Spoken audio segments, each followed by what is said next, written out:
Alrighty, well, good afternoon and welcome everybody. Thank you for joining us today. My name is Andrew Dauphiny. I'm the Instruction and Outreach Librarian at the New Jersey State Library, and it is my pleasure to present not only our author talk organizer, Cindy Warwick, but our speaker for today, John Hall.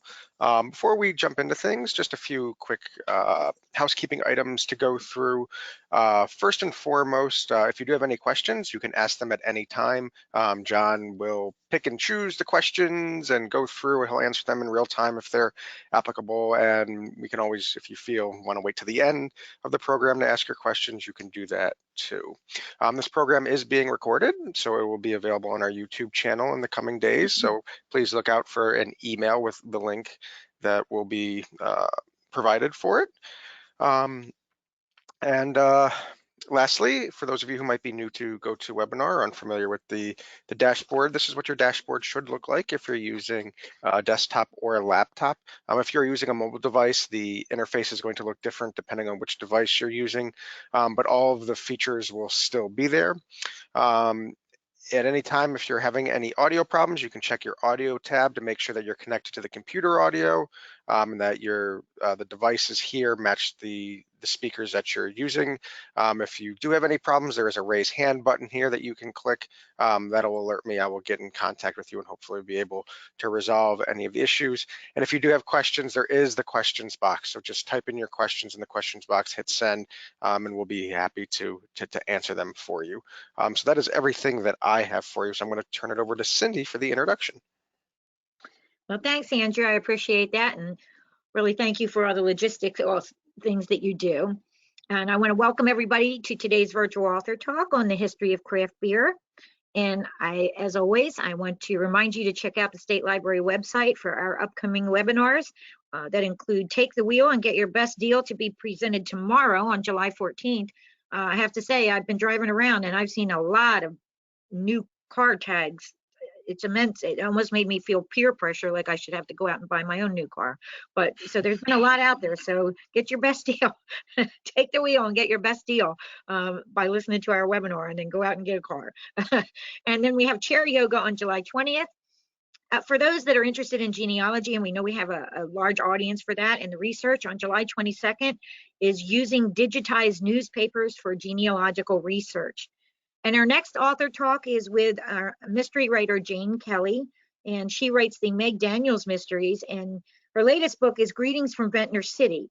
She'll be talking about her writing process, including why she chose the Jersey Shore as her setting for her many books, how she does her research, and more. I know this book has a lot grounded in the late 60s, and so asked her to talk about how she did her research as well. So I hope you'll join us on August 24th for her talk. For today, we're going to learn various things about craft beer. Last June, John was with us and talked about his book, Dishing Up New Jersey. That was when we had our first ever virtual author talk. So he was our first one done virtually, for me anyway. And it was a good talk, and I'm looking forward to today's as well. John is born in Teaneck, and he was raised in South Orange. He's an award-winning journalist covering the beer industry. He's the author of several books, including Drink Beer, Think Beer, Getting to the Bottom of Every Pint, and the American Craft Beer Cookbook. He's a contributing editor for the Wine Enthusiast magazine and the co-host of a podcast, Steal This Beer. His work has appeared in the New York Times, Washington Post, Wall Street Journal, Wine Enthusiast, and more. And he's lectured on the culture and history of beer and judged beer competitions around the world. So I think he knows a little bit of something about beer and the history of craft beer. So let's have you share that with us today, John. Thanks for being with us. Thanks, Cindy. Thanks for joining us, everybody. I know I hope we're on the waning end of this pandemic, because inviting everybody down into my basement office, my basement bar, while fun, I'm really looking forward to getting out into the world again with everybody, and especially having pints and talking about beer and drinking beer, and really sort of embracing this very cool culture that beer has created in America over the last 40 or so years. And we're going to talk about that in a little bit. But just before we sort of kick off, I know it's noon Sinatra used to say you can't drink all day unless you start in the morning. So unless any of you started 7 minutes ago, good on you.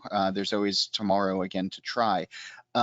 But when I do these talks, or when I'm out with people, it's so much easier if we have a beer in front of us. And so you can save this sort of demo for later. But when I'm out in the world, I get a lot of questions about how to taste beer and how to best sort of experience the beer that's in front of you. And so I have my glass here. You see, this is sort of like a stemmed wine glass. This is what we use at Wine Enthusiast Magazine for the blind tastings. I have a beer here. This is called Willet Linzer. This is from Carton Brewing in Atlantic Highlands. This is their pastry cream ale that is brewed with raspberry, vanilla, almond flour, and cinnamon, and it's 10% alcohol by volume. So by the end of this talk, I'm going to be a lot more fun. So thing about pouring a glass of beer is there's really two ways of doing it. One, you can go straight down, and that helps with the foam. It helps start to create a nice head of foam on top of it because it's agitating the carbonation inside. The other way that you can do it, which you may see, is you kind of go down the side of the glass at a gentle pace, and then you can start to pick up and use a little bit more force, and it'll get that carbonation nice and agitated and forming a nice head on top of it. Now, you may notice that when I poured this beer here, I actually left a little bit behind in the can because I didn't want to go straight to the top. When we're tasting beer, there's a couple of things to take into consideration. Appearance is the first thing. And so you want a beer that actually looks nice in your glass. And so that means that it can be clear, it can be hazy, it should have a nice head of foam on it, style dependent.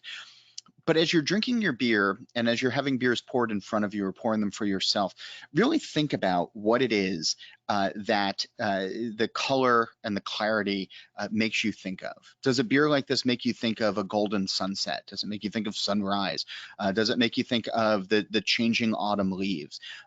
If a beer is dark in color, does it make you think of being warm, like a warming blanket? If it's bright yellow, does it make you think of sitting in a field and a picnic out in the middle of sunshine in the middle of July, which is certainly not today here in Jersey, but on other days, it certainly can be. So think about the color, think about the clarity, and think about what it makes you feel. The next thing is aroma. And as I mentioned before, I left some space at the top of the foam to the top of the glass, because as we want to smell our beer, if I stuck my nose in like that and I was filled all the way to the top, like you might see in some television commercials or at bars and all of that, my nose is going to get wet, and that's ridiculous. And then I'm using my hanky, and none of it's good. So leave a little bit of space between the top of the glass and the top of the beer to really let those aromas start to form. And you can also sort of agitate your beer by swirling it around a little bit. Think about it like a record player motion. If you can get it up to 45 RPM, that's pretty good. And I did something that was wrong right off the bat, just to sort of prove a point, where I went like this. That really doesn't help our olfactory senses when we're trying to smell a beer. Because we're just being flooded with everything without really being able to home in on what we're looking for. And so as you get the beer going, what I would recommend doing is inhaling and running the nose underneath your glass. And what you're doing there is you're getting the ambient air, and then you're getting the aromas of the beer, and then you're getting the ambient air again. And it really starts to help your olfactory senses start to key in a little bit on what the beer is putting off aroma-wise. And that's important because there's so many different ingredients in beer these days, aside from the four main ingredients. And we'll talk about that really briefly in a second. That, it's just sort of a fun exercise and helps your brain understand what it is that you're about to taste. The next thing is taste. Obviously, aroma is like 96% of what we perceive as taste. So hopefully what you've been smelling will be built upon when you actually taste the beer. Maybe some new flavors will be introduced to your taste buds, and think about what it is that you're experiencing. I mentioned a beer like this that has cinnamon, that has vanilla, that has raspberry, has almond flour. All of that is really coming through. And the final result sort of tastes like a pastry, like a Linzer tart, which is the brewer's intent. The next thing to think about as well is mouthfeel. And so if you take a sip of your beer and you hold it on your tongue, for about 3 seconds, what I want you to do is think about what it is that you're tasting, or I'm sorry, what it is that you're feeling. Is the carbonation bright and strong like champagne or scrubbing bubbles? Is it a little bit more mild? Is it somewhere in the middle? What's the weight of the beer? Does the beer feel heavy on your tongue? Does it feel watery? Does it feel light? You know, one of the things that I hear when I'm fortunate to give talks like this is people will mention Guinness, the famed Irish stout, and they'll say, "Oh, I don't like Guinness. It's just too heavy." And what's interesting is visually, it looks heavy. It looks like it's a dark beer. It has that thick cake of foam on the top of it. It looks like it's going to be a meal in a glass. When you actually take a sip of Guinness and you hold it on your tongue for 3 seconds, what you're going to realize is that it's actually quite watery. It really has not a lot of body to it. And so in a blind taste test, you might actually think, and if you were drinking blind and your eyes were closed or you're drinking out of a black glass, you might think that it was a lighter beer than it was, because it actually is. A beer like this, actually, though, with the flour that's in it, with some of the adjuncts that have been added to it, this has a little bit more heft to it, a little bit more body to it as well.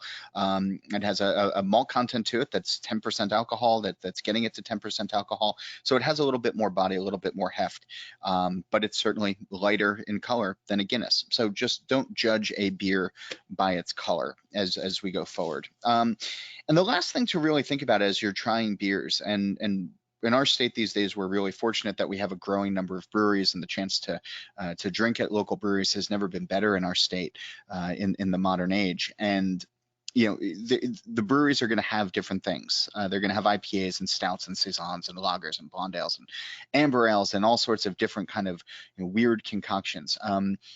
Taste through them, and if you find that something isn't suited to your palate, like, that's really cool, because there's something else to try. There's always something else to try. And the whole idea of somebody saying, "Well, I just don't like beer," as a blanket statement, can't really apply anymore, because there is so much choice and variety out there. And so I encourage you all to sort of hit the state and start to go visit breweries or go to your local bottle shop and find some beers, and pick by the label, pick by the style, pick by your particular mood, and find something that's enjoyable, and then share it with those you love. There are 4 main ingredients, just to sort of continue on our very quick introduction to what beer is, but there are 4 main ingredients in beer. It's water, it's malt, it's hops, and it's yeast. And malt should also probably just be called grain.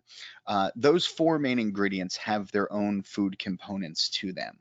And as we think about, people saying, "Oh, I don't like the taste of beer," that doesn't really apply, because you're using so much of a blanket statement and not thinking about the combination of the 4 main ingredients and what they bring to the table. And what I mean by that is that water isn't just necessarily drinking out of a Poland Spring bottle. There can be hard water, there can be soft water. If you're down the shore, there can be brackish water. We know what salt water tastes like, or brackish water. Salinity can taste like in water, even though we're not supposed to drink it. City water can taste different from country water. Water that's drawn from an iron well in the middle of a field is going to taste a little bit different from something that's pulled from the reservoir and served in northern New Jersey in some of the cities. And as you travel the country as well, you'll notice, or travel the world even, you'll notice that different water tastes different in different places. So just simply saying water is a little bit of a misnomer. Grain, or malt, is really interesting because there's so much that it can bring to the table. And so after it's harvested and it begins to be roasted and ready for the brewing process, it takes on different flavors. And so as it starts off, you're going to start to have grain that sort of tastes a little bit like cereal grain, like Cheerios. And then as it roasts a little bit more, it might start to taste a little bit like grape nuts. And you roast it a little bit more and it starts to taste like caramel. And then it starts to roast and it gets a little bit darker, and it can get darker and darker, and it'll start to taste like coffee or chocolate or toffee. And then you can actually burn malt, and it'll taste like carbon, like acrid black. And that's such a weird thing to say, but think about the last time that you went to a pizzeria, and a wood-fired pizzeria, and the pie hits the table, and you have those little black bits that are around the crust. And what are you going to do? Like, you're gonna pick them, and you're gonna eat them, and you know exactly what it's going to taste like, and it might not be super pleasant, but it is still a familiar flavor. Then, of course, you can use rye, which has a spicy content to it. There's sorghum, there's wheat, there's all sorts of alternative grains that are being used. Oats and oatmeal and flour is going into beer as well these days. And all of those we know from our everyday eating and drinking. And so think about that as you're tasting your beer. The next thing is hops, and hops are kind of problematic because hops are part of the cannabis family. Although you can't do with hops what you do with cannabis, even if it is now legal in our state. Hops have been legal for a really long time because they don't have the same effect. But hops are problematic because the word that is most commonly associated with them is bitter. And in society and in our tasting these days, we've been taught that bitter is bad, that we want to favor the sweet over the bitter. And so beer and craft beer in America, I think, has had a difficult time over the last 40 years of getting people into it, or getting people past the idea of that bitterness can be okay.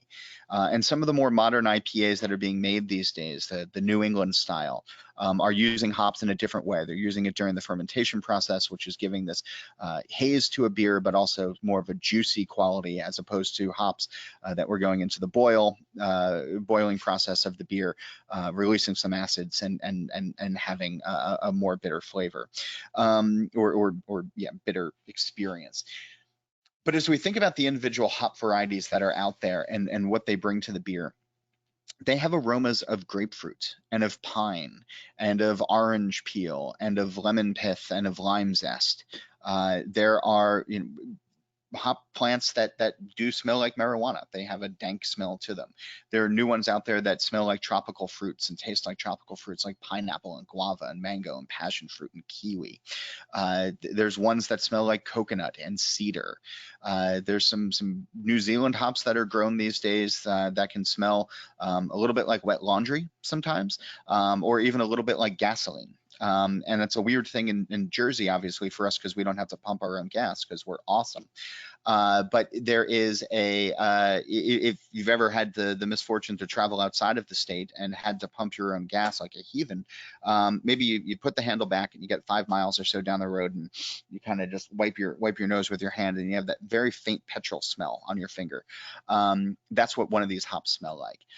There's new ones that are out there that smell like white peach and strawberry and blueberry, and there's new varietals that are being released all the time that really bring some really fun vegetal vibrancy to a beer. And so simply calling it bitter is really unfair, because there's so much that we can easily identify hop aroma wise if we just take the time to smell and to taste. The last thing is yeast. And so yeast can impart aromas and flavors of banana and bubblegum and clove and honey and spice and flowers. There's some wild yeast strains that are a little bit funky, like being on a farm, and that can sort of evolve into leather and tobacco and spice. And so there's a lot, and that's just really barely scratching the surface. But there's a lot that can be derived from yeast as well. And so that's just the 4 main ingredients, and that's just a real quick sampling of the 4 main ingredients of beer, and what combined, or what even by themselves they can bring together when it comes to the final product of the beer in our glass. And so that's why the whole tasting beer and really trying to dissect it in your mind and on your palate is so important, because beer isn't just beer, but it is the sum of its parts, and the parts themselves can really mimic everyday food and drink items that we have, from breakfast to lunch to dinner and to dessert. And that's to say nothing of what the brewers are doing these days with adding, actual fruits and vegetables to their beer, or actual herbs. There's chocolate and coffee going into beer these days. There's beers that are being steeped with tea. If you name it, a brewer has probably done it, or is at least contemplating it right now. We've seen brewers do some really weird stuff where they've taken bags of Skittles and put them into a beer, or whole chicken parm dinners and put them into a beer. I don't know if they're any good or not. I haven't had any of those in recent years, but they're out there and they exist.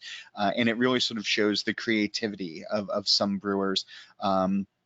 And then you have other brewers like Carton that are trying to not necessarily put just a Linzer tart into their mash, into their beer, which would be fairly easy, but they're finding the components of it and finding ways to make it work, to mimic or to pay homage to different food items. And so, you know, if Linzer tarts are your thing, or Skittles are your thing, or, you know, if you really like chicken parm sandwiches, there's a beer for you out there these days, and it's probably being made closer to home than you would think. So the chat is open. That's just a little bit about tasting beer and experiencing beer, and I hope that'll give us a little bit of context as we launch into this history portion in a moment.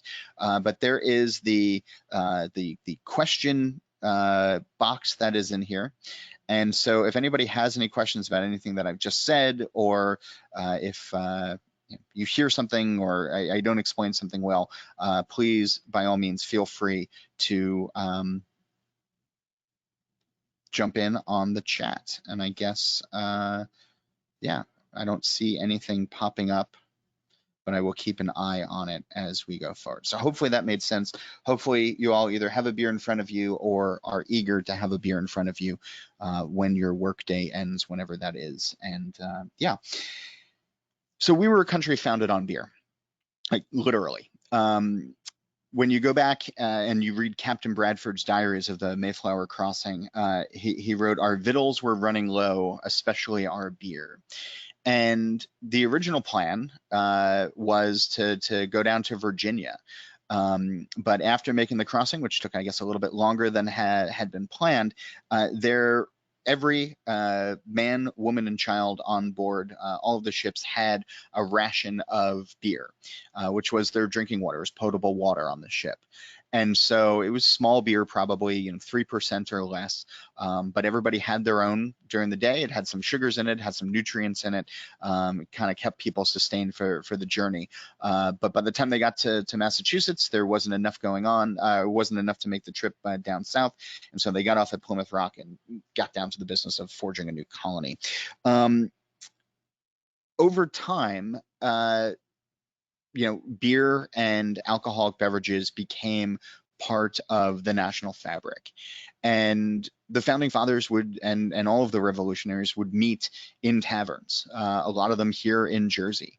And they were drinking ale, and they were drinking spirits, and they were drinking a lot of cider and a lot of applejack. Cider was the predominant drink here in Jersey because we had all of the apple orchards. And I'm seeing somebody's pointing out peanut butter with 2 exclamation points. There is a lot of peanut butter going into beer these days as well, and chocolate as well. And there are beers that taste like a Reese's cup without the actual Reese's cup. And it's some of them are quite fun to drink. Peanut butter also goes on apples, which we used to have a lot of in this state. And these were spitters. These were not the culinary apples that you see at your ShopRite or your local farmer's market or wherever you're shopping these days. These were apples that were grown for cider production. They were going to be turned into hard cider. And here throughout central Jersey, and throughout various parts of the state, you could drink local hard apple cider that was locally made as well. And that's what was being made here, and that's what the founding fathers and all the revolutionaries were drinking as they were trying to forge a new nation. Sorry, I just saw a question come through. I'll get to that question in just a second. One of the famous, and they're bringing production back to Jersey, and they're going to start a tasting room. I'm told in the near future is Laird's and Company, which was making Applejack, which is a apple-based spirit for quite some time. You might have also heard that some of the founding fathers, George Washington, Thomas Jefferson, were brewers. And if you go to the New York Public Library, you can see George Washington's recipe for porter. Down in Philadelphia, Yard's Brewing Company was making Thomas Jefferson's ale for quite a while. It's a little bit of a misnomer to say that the founding fathers were brewers. Well, they probably did make beer from time to time. Most of the time, that was a household chore. It was making beer or making cider at home was done by the people who kept the home. So the women of the house or the slaves on the plantations were making the beverages, making the beer for the households. But since the big name clubs, since the Mount Rushmores got the top billing over time, it's become their recipe and that they were brewers. Sam Adams is brought up quite a bit thanks to the brewery in Boston. He was actually a maltster. He probably made beer at some point, but he was a revolutionary, but who also had a malt house that went to not only beer, but the production of spirits and other items as well. Before I continue on this, like beer, was cider also considered safer than water? Yes. It was just what you could drink at the time and not necessarily worry because there was an alcohol content to it, which probably killed some of the microbes that would have otherwise killed you. The difference between beer and ale is a question that also sort of popped up, and I think the better way of asking that question is lager and ale, which are the two main types of beer. Both are beer, so I would say the difference between lager and ale is yeast. And ale yeast prefers a little bit warmer temperatures and ferments at the top of the fermentation vessel. Usually has a little bit more fruity characteristic to it, a little bit more personality, a little bit more there when it comes to ale yeast. Lager yeast prefers colder temperatures. You might see Coors and some of these other breweries talk about frost brewed. It does prefer much lower, closer to freezing temperatures, a little bit higher obviously, but it stays at the bottom of the fermentation tank and usually ferments out clean. So there's usually a little bit of crispness that comes with it, but that's usually the very quick and easy answer to how to differentiate between the two. Lairds, it's been a while since I've talked about them, but I want to say that they are the oldest distillery in the country, and I want to say they go back to the 1600s actually. And I spoke with Lisa Laird, who is 7th or 8th generation now for the company recently. My mind is starting to go with all the interviews that I've done over time, so I apologize. And they're in Tinton Falls. So they're down in Central Jersey, if Central Jersey exists. That's a debate for another time. And they moved production to, I want to say, Virginia years and years and years ago. But over time, they've been planning on a visitor center and a new smaller distillery that's going to hopefully open up in the near future. I think 2022 was their hope, but I don't have an update on that. But I think it's just lairdandco.com that you can go and check out more. And I encourage you to do that and keep a bottle in your house for a little bit of Jersey pride. People would brew ale in the summer and lager in the other months. Most of the beers that were being made back then were ales, just because refrigeration was really tough. If you had lagering caves or cold storage, which was usually underground or in caves, yes, but you'd probably brew in the warmer months and then just store it and let it ferment for several months in the caves until it was ready to drink. So every place did it differently, but by and large, the beer and the cider was made to be made fresh, consumed fresh, and quickly. Things didn't stick around all that long, and it might have taken on some funkier flavors over time that might not have been super desirable, unless you were trying to make spirits or Calvados or something along those lines with your apples. So the founding fathers, we created a new nation on the backs of being fueled by cider and ale. And then we became this country of immigrants. And what you did in the old world, in the old country, you would try to do here. And so if you were a carpenter over in Europe or wherever you were coming from, you'd try to be a carpenter here. You know, if you were a bricklayer there, be a bricklayer here. If you were a farmer there, you could be a farmer here. Barbers, or, you know, policemen, or, you know, whatever your profession was, if you had a usable skill, you could try to apply it here. And it really did help boost the economy and create a more diverse America. And we were very fortunate that we had a lot of brewers come over. And so they set up in river cities. And so it was Brooklyn and Manhattan and Newark and Patterson and Philadelphia and Cincinnati and Milwaukee and Chicago and St. Louis. And you know, wherever there was a large and fresh water source, relatively clean, that's where brewers would set up, because they didn't want to have to haul the water that they needed from too far. And they were growing hops as well. Hops were being grown throughout New York State and throughout Vermont, and into parts of Jersey is a little bit tough to figure out how much hop production was being done here, but New York State was definitely making a lot of hops in the early 1900s, late 1800s, early 1900s. And then malt was being brought in from the Midwest as well. The grain was being brought in, and you know, yeast was ambient in the air, or, you know, brewers had a way to keep propagating their yeast and make beer regularly. And so by the time 1920 hit, we had about 4,300 breweries operating in the country. And all of these breweries were local. And what I mean by that is that if they were in a city and you lived within a 9-block radius of this brewery, that's where you would go and get your beer, because it was a local product, and you could carry some beer home, and you could drink it at the end of the day, or you could go to your local tavern and drink the local beer that was being made within that neighborhood. If you were 10 blocks away, that probably meant that there was another brewery that was closer to you, and that's where you would go. And so the chance to drink local was really quite important. By the time 1920 hit, Prohibition and the great experiment, failed experiment, the 18th Amendment. And a couple of really terrible things happened at that point.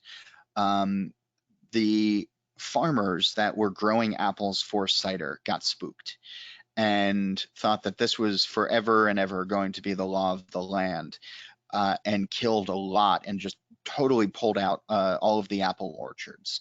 And in many cases, culinary apples were put in, but in other cases, just new crops were planted. And so we lost our cider tradition that had existed for a great many years here in this state because of Prohibition. And, you know, beer suffered as well. You know, there were breweries that survived Prohibition for the 13 years of Prohibition until the 21st Amendment by making ice cream, or making near beer, or making extract kits. There's some famous examples that are out there that had some malted barley and some hop powder and a yeast packet, dried yeast packet, and there's instructions on the side that says, well, if you were to mix all of these together and sort of shake it up and put it under your bed for, put it in a cold closet for 2 weeks, you might enjoy the taste that comes off of this. Which is kind of weird, but that's how some of them survived. But it wasn't really enough, because in 1933, after the ratification of the 21st Amendment, we were down to a few hundred breweries in the country. And by the time we got to the 1970s, we were down to about 50 or so operating in the country. And the ones that survived are still ones that we might know today. You know, there was Pabst, and there was Anheuser-Busch and Miller and Coors and Yuengling, obviously, as the oldest brewery in America. If you lived out in the Midwest, you could get Shell's. If you lived out in the San Francisco area, you could drink Anchor. But the chance to drink American-made beer, you were really limited in your options, not only by brewery, but by taste and by flavor. Because in the 50 or so years between the repeal of Prohibition and the 1970s, what we saw was beer becoming sort of a one-size-fits-all product, a beer-flavored beer, if you will. And while there's nothing necessarily wrong with that, there was a little bit of a loss of soul in our beers, and a loss of tradition, and a loss of just overall flavor. But beer wasn't alone in that. And if we think about how our grandparents, our great-great-grandparents, our great-great-great-grandparents were living their lives in, let's just say 1919, before Prohibition, they knew where everything on the dinner table came from. The meat came from the farm or from the butcher. Vegetables were coming from the greengrocer or from the garden. Bread was being made at home or coming from the bakery.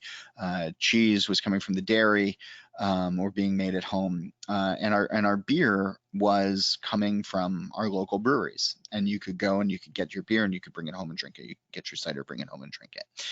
But in the 1970s, our food traditions had very quickly changed in the United States. Automation had become a thing. Better living through chemistry was an idea that was being floated around. People were looking for convenience. There was refrigeration. There was long distance shipping. There was all of these various things that were being used that were trying to convince people that eating for convenience rather than taste or nutrition was the way to go. And so what I mean by that is essentially like fresh baked bread became Wonder Bread, and real cheese became Velveeta, and a tin tray in the oven for 15 minutes, whatever came out, was the Hungry Man dinner. And we lost a lot of our food traditions. And in the 1970s, though, we started to think about our environment again. And we started to think about clean water and clean air. And we started to ask questions like, where are our vegetables coming from? Where is our meat coming from?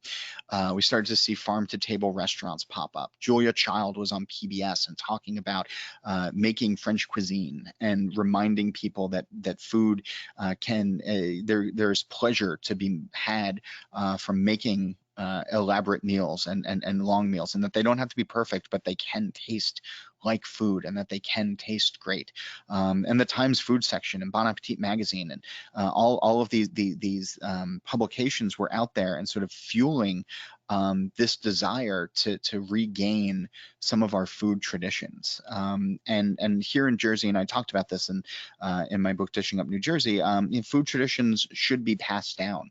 New ones should be made whenever possible, but family food traditions should be passed down. But that was harder to come by, and it still is today in an age of fast food and convenience and things delivered to your door with the click of an app. But thinking about our food and our traditions is critically important. And so there was a small group of people who were thinking about this in the beer space and wanted to bring back some beer traditions. And chief among them is a man named Jack Mcauliffe. And so in the late 1960s or so, Jack Mcauliffe was a naval man. And he was stationed over in Scotland, throughout parts of Europe. He was working on submarines. And on his time off, on his weeks off, he would go to the local Boots chemist, which was like a Walgreens or a Rite Aid or something like that. Because they didn't have the disaster that was Prohibition, he could buy a homebrew kit. Much like the Mr. Beer kits that you'd see at Bed Bath & Beyond around Christmas time. And he'd go and he'd get some of these extracts together and he'd mix them up and he'd put them under his bunk. And 2 weeks later, as he was getting ready to go back to work, he and his fellow sailors, they'd get together and they'd have some of this homebrew, and then they'd get back to work. And he was sort of bitten by this home brewing bug. And home brewing had been taking off in America as well. There were people like Charlie Papazian who were trying to push home brewing to become legal again in the United States, which it had not been after Prohibition, and looking to revive old recipes to try to bring back some flavor and some excitement to beer. And Jack was also perusing old used bookstores, and he was looking at technical manuals of how does the brewing process work? How do you build a brewery? How does fermentation work? And he was reading about all of this. After he left the Navy, he moved to California. He moved up to Sonoma. and he was building houses. And every day, as he was driving from his apartment to the job site, he was going past some old dairy farms. And out in the fields were this stainless steel that was just sort of, rotting away. Well, the stainless, so not really rotting. It was just baking in the hot California sun. And he started to think like about, oh, those technical manuals that I used to read, I could probably fabricate some of that and make it into a brewing vessel. And so he bought it, he rented a place, fabricated a 4-barrel brew house, and started making beer, and became the very first microbrewery in modern America. He called it New Albion. There used to be an Albion Brewing that was out of San Francisco. He figured he didn't have a history, so he told me once that, boom, I just made up a history. New Albion Brewing Company. It had a little bit of a ring to it, and it got people interested. And there are 3 people who came through his doors that really, along with Jack, helped change the course of beer in America today. And so Jack was killing himself. He's working these 80-hour work weeks. He's there with his girlfriend and business partner, Susie Stern. They are every day just working, trying to eke out beer on the system, to make deliveries, to get it into the hands of people, to make some money, and to grow the business. And Jack gets some local press in the local paper. There's a guy who lives in the area as a young kid, sees this, and decides that, wow, well, I'd like to be a brewer like Jack. So he goes and he knocks on the door one morning, and Jack opens the door as the story goes, and the guy says, "Hi, I'm Don Barkley. I'd like to work for you." And Jack says, "Screw you, get off my property." He does not say screw. And so Don Barkley, undeterred, goes to the edge of the property. He pitches his tent. He starts a campfire. He starts to play his guitar. He smokes a bunch of weed, falls asleep, wakes up the next day, goes, knocks on the door. Same result. By the 3rd day, Susie Stern has seen this happening, and she thinks that this is crazy. They're killing themselves, and here's this hippie kid sleeping on their property that wants to work. And so when Jack goes off to do the deliveries down to San Francisco, he loads up the pickup truck with bottles of beer, wooden crates, because there's going to be return bottles that are coming back that should be rinsed out and refilled. As soon as the pickup truck is gone, Susie Stern walks to the edge of the property, kicks Don Barkley awake, and says, "Get to work." And so he does, and he's mopping floors, and he's doing whatever needs to be done in the brewery, learning the process, and really sort of enamored with everything. Don Barkley is still in the beer business these days. He's a consultant for a lot of breweries. I see him at conferences and at beer events around the country every year, or at least I did before the pandemic. And he's still out there, and he's a great ambassador for beer. But he's also somebody who shows firsthand that if you have a desire to do something, and that you want to stick to it, that you can succeed. And these days, if you're going to start in the brewing industry as a brewer, before you do that, you're going to be washing kegs, and you're going to be mopping floors, and you're going to be shoveling out grain, and you're going to be doing all of the dirty grunt tasks that nobody else wants to do. And the ones who do that and then rise through the ranks and start to start to brew and start to either run their own breweries or work at brewing companies. Everybody starts at the bottom, and if you can make it through there, well, then this sky's the limit for you. And Don is proof of that. So he's the patron saint of assistant brewers out there in America. Next person who came through is Dr. Michael Lewis. He worked at the University of California at Davis, which was and still is one of the country's premier brewing schools. Up until the point that Jack opened up in the 1970s, if you went to UC Davis for their fermentation sciences program, you were likely to graduate and then go work for one of the big 3. You were going to go put on a white lab coat, and you were going to go work for Anheuser-Busch or Miller Brewing Company or Coors Brewing Company, and you'd be working with huge scale batches of beer that were dictated from someplace else in the building, not necessarily by your own brain. And so as Jack was getting ready to open, he would go to the library there, and he even though he wasn't a student, he was allowed to read through the books. And Michael Lewis said, let me know when you open up. I'll come and take a look, thinking that the guy was a little nutty. And sure enough, when he opened up, Michael Lewis came through and saw what Jack was doing and started to change and work to change the curriculum at UC Davis, because he saw that a 4-barrel system could be possible, that that this idea could be replicated, that this is something that had not, while not existed in the United States in more than 50 years, that this is something that could, 60 years, that this is something that could be feasible, maybe not for everybody, but for some people. And so the curriculum changed. And these days, if you graduate from the UC Davis fermentation science program, you're actually more likely to go and work at a brewery the size of Jack's, or maybe a little bit bigger, than you are to go and work for one of the larger brewing operations that are out there these days.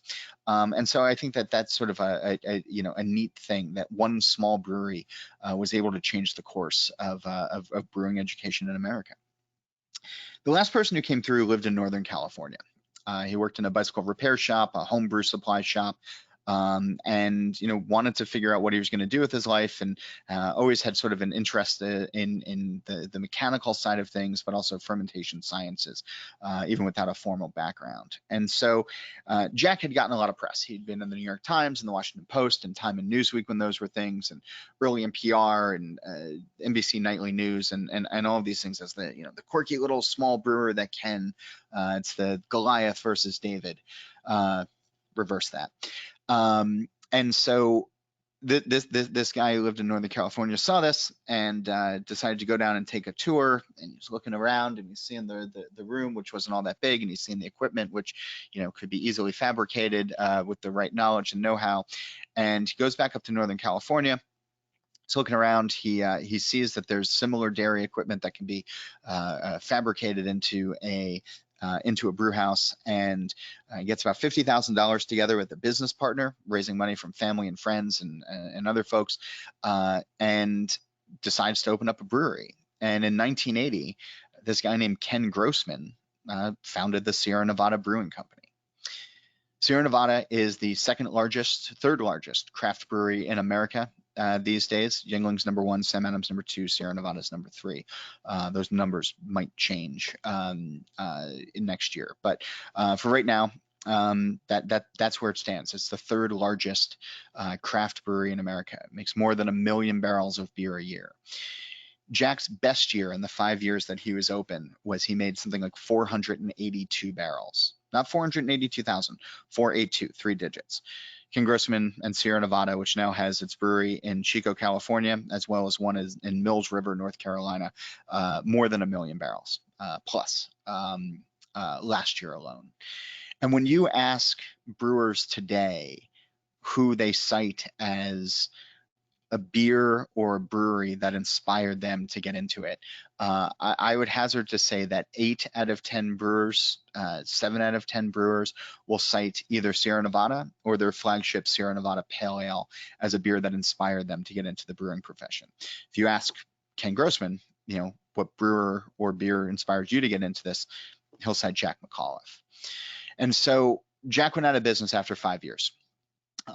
He kind of just couldn't make it work for a variety of reasons, and he stayed largely out of the business for quite some time until Sierra Nevada's 30th anniversary in 2010, when Ken Grossman found him and talked to him and convinced him to make a beer. And so he came back to California. He made a beer with Sierra Nevada, and after that happened, Boston Beer Company, Sam Adams, reached out to him because Jim Koch, who founded Boston Beer in 1984, understands beer history and the importance of beer history and beer legacy. He says he's a 6th generation brewer, that beer has been in his family for quite some time. And years earlier, some of his attorneys had come to him and said, hey, there's these trademarks and these patents that are about to expire on the New Albion Beer Company. Should we do anything with them? And Jim says, yes, grab them and just hold on to them, because maybe at some point Jack will decide to come out of retirement, or maybe his kids or his grandkids or his great-great-grandkids are going to want to pick up the brewing mantle, and this is their birthright, this is their family history, and so we'll hold on to it and be stewards of this for them. Jack had fallen on some really tough times. He'd been in an accident, car accident. He was living in a place that was sort of less than great, and Jim Koch heard about this. I'd written some articles, and Jim Koch read them, and started telling me that he had all of these patents, and so he devised a plan to bring Jack to Boston, and I guess this was in 2011. Bring Jack to Boston, and they rebrewed the New Albion Pale Ale. And they found the old yeast that had been banked in a yeast bank, and they found the same sort of hops and the same sort of malt, and they recreated the beer as faithfully as possible. And they made about 4,000 or 40,000. I have to go back through my notes and look. That's a big difference. But they made a lot of this beer, and they released it under the New Albion name with the New Albion logo. It was released nationally, and at the end of the day, Jack Mcauliffe got every last penny of profit from that beer, and he got a retirement that he otherwise never would have gotten in beer or outside of it. And so there's a lot of competition that exists in beer, and there's a lot of not fighting or backstabbing, but it's competition, and people are sort of looking out for themselves. But it is also a fraternity, and it is a calling for a lot of folks. And what Jim Koch did for Jack Mcauliffe with brewing that beer and writing him a check was a real act of kindness and a real act of generosity, and one that a story that I like to tell. Jack's still alive. He is distilling these days. I've had some of his hooch. It is very strong. It's the type of stuff that might make you go blind if you're not accustomed to it. But he's always got some great stories to tell whenever I'm able to talk with him, and he really sort of helped change the course of beer in America these days. So next time you open up a beer, next time you have a beer in your glass, just give a quick silent toast to him. So where are we today? Throughout the 1980s and 1990s and the last 40 or so years since Jack opened, there has been a steady climb of breweries. We now have close to 10,000 breweries operating in the country. There's stats out there that say the majority of Americans now live within at least 5 miles of one brewery. Depending on where you are in this state, it might be 2 or 3. It's 2 for me where I am right now. It's actually 3 for me now that with a new one that just opened up not too long ago. The chance to drink local in America has never been greater than it is right now. And the brewers, as I mentioned earlier, are making sort of fearless beer. They're trying different things, but they're also bringing back traditional recipes. You can drink a traditional Irish stout that isn't made in Dublin that you can drink here, saisons and blonde ales and faithful IPAs, new age IPAs, hazy IPAs. The chance to really try a brewer's creativity is so great. And the thing that I really love about the American brewing industry is that it's not just about beer, but it's about cuisine. It's about flavors. It's about agriculture. It's about architecture. It's about business. It's about downtowns and revitalization. Brewers have really been anchor tenants in certain areas and anchor stores in certain areas of the state and of the country, in less desirable areas that were otherwise, like old warehouses that were just blighted and not doing anything. Brewers went in because the rent was cheap and the floors were concrete, and they had room to make a lot of beer. And people started coming and drinking in their tap rooms and drinking at their breweries and seeing where the beer was made. And then other businesses would pop up around them. Beer can really be an economic driver for good. The hop industry. Hop production moved from New York State and sort of the Northeast. The majority of hops that are now grown in the U.S. are coming out of the Pacific Northwest, Washington, Oregon, and Idaho, although most states are growing hops on some level, but most of it's very, very small. But the majority of hops are coming out of the Pacific Northwest. The growth of craft breweries in the last 40 years has helped grow that part of agriculture here in the U.S. And around the world, in New Zealand and Australia and South Africa and throughout parts of Europe as well. But the coolest thing I like about beer these days is when you think about how taverns used to be meeting places, that's what breweries are today. That's what brewery tap rooms are today. And so it doesn't matter what kind of car you drive or what kind of operating system you use on your computer, or what lever you pull on election day. Beer is a great equalizer. You can sit down at a bar and you may think that you have 1,000 differences with somebody, but you're both drinking beer. And you're drinking something that was made in front of you, and you're drinking something where you know that your dollars are going into a local economy, into a small, mom and pop business on a main street.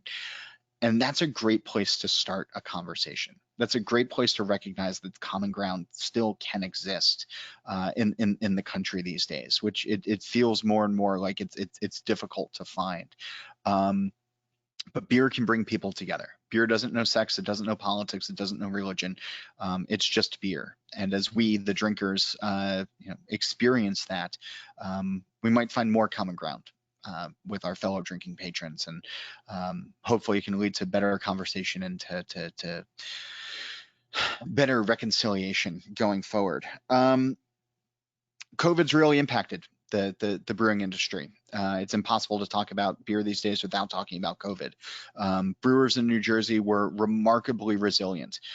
Say what you will about the State House, and there's some things that need to be changed going forward, but breweries were deemed essential businesses early on, and given the power to do curbside pickup and given the power to do deliveries and really do anything that they could to help keep the lights on.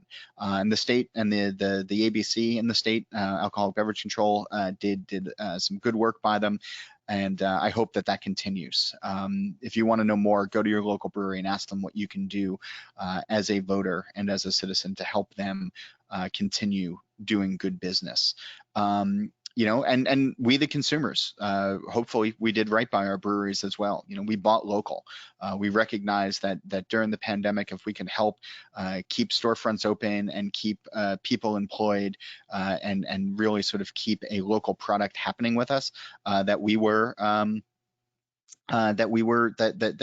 part of the much needed help during that time. I'm seeing that there are a few questions. I still have my homebrew license somewhere. Well, that's, I didn't know you had to be licensed to homebrew, but that's, I hope that's not like an elevator pass to the pool that some of the upperclassmen tried to sell me my freshman year of high school. But a homebrew license, that's awesome. Sierra Nevada was also a yeast source, LOL. Okay. And what is hazy IPA? So a Sierra Nevada IPA, or Sierra Nevada Pale Ale, is a pretty good example. It's clear. The hops are added during the boil of the process, giving it a little bit of bitterness on the finish as well, which is what we were talking about earlier. Hazy IPAs can be brewed with oats or wheat or flour in some cases. And the hops are also added on the back end of the brewing process, so during fermentation. And so rather than getting some of that bitterness, you're just getting a much more vibrant hop bouquet that sort of veers on juicy. Vibrancy wise, aroma and taste wise, but it really comes down to hazy is a beer that is difficult to see through. It's a beer that has haze as opposed to a beer that does have some clarity to it that you can see through. So a lot of IPAs that are being made out there these days, Carton Brewing, which I mentioned earlier with this beer that I'm drinking right now, they make quite a few hazies, and their flagship has some haze to it. It's called Boat. And I would recommend it, not only because it's a fun beer, but also that podcast that Cindy mentioned that I do called Steal This Beer every week. Augie Carton of Carton Brewing is my co-host on that. And so new episodes of that are out every Monday if you like to hear folks talking about beer and the flavors of beer and the ideas behind beer. That's what we've been doing for 6 years, and it's quite a lot of fun. If there's any other questions, I'm happy to answer them. I'm mindful of everybody's time, but the last thing that I'll say just before I answer any questions that might come through is thank you to all of you for not only supporting local artists and local breweries and local businesses, But thanks for supporting the arts, and thanks for supporting folks like me who are writing books, be it cookbooks or books about beer or mystery novels or books on genealogy and studies of genealogy. And thanks for supporting libraries as well. 15 years ago, there was this, breathless coverage of, is the Kindle going to kill the independent bookstore? Is libraries going to be a thing of the past? And if you've ever met a librarian or two, you know that they are not only there to shush you if you're talking too loud, but that they don't take things lying down, and they really rose to the challenge, and towns rose to the challenge, and we saw libraries become community hubs and places where ideas can be exchanged and not just books. And that people can get together and learn together and be a community together as well. And so when you log on to seminars like this, and when we're back in person and you can do it again in person, it's because the libraries are doing the hard work of bringing us together, but that also you all have the willingness to do it and the desire to do it as well. And people can talk about how bleak things may be around the world or in our own neighborhoods or in the country right now, depending on your own views. But if you want to see glimmers of American hope, if you want to see good things being done, look to your local breweries, look to your local libraries, and look in the mirror to what you're doing as well and supporting both. So thanks so much, Cindy, for having me, and for everybody who's been tuning in, both live with us today and I guess on the replay as well. And hope to see you all either at a library or out at a brewery fairly soon. But thanks again. Thank you, John. I really want to thank you for that. It was very interesting for me. I had no idea as far as that goes, so it's good, and hopefully got the word out. For anybody that are attendees, if you know somebody who you say, oh man, this was really good, I would love to have somebody hear it. It will be up on our YouTube channel, so you can steer them there. And if you miss some things in between and you want to listen to it again, then feel free to do that as well. John, I really do want to thank you for what you said about libraries. They are good. I mean, they started me. That's the way I started to type, folks. It's how I learned how to type, was typing library cards. So my mother was a volunteer librarian, and I wanted to type, and she goes, here, I need these typed. And so really got me into books and typing and all kinds of stuff, which I love to do now, which some people are sitting there going like, I hate it. But thank you very much for coming. I see everybody's leaving though, so just want to thank you again, John. Buy John's book, cook some good food, and drink some beer. Awesome. Thank you so much. Thank you.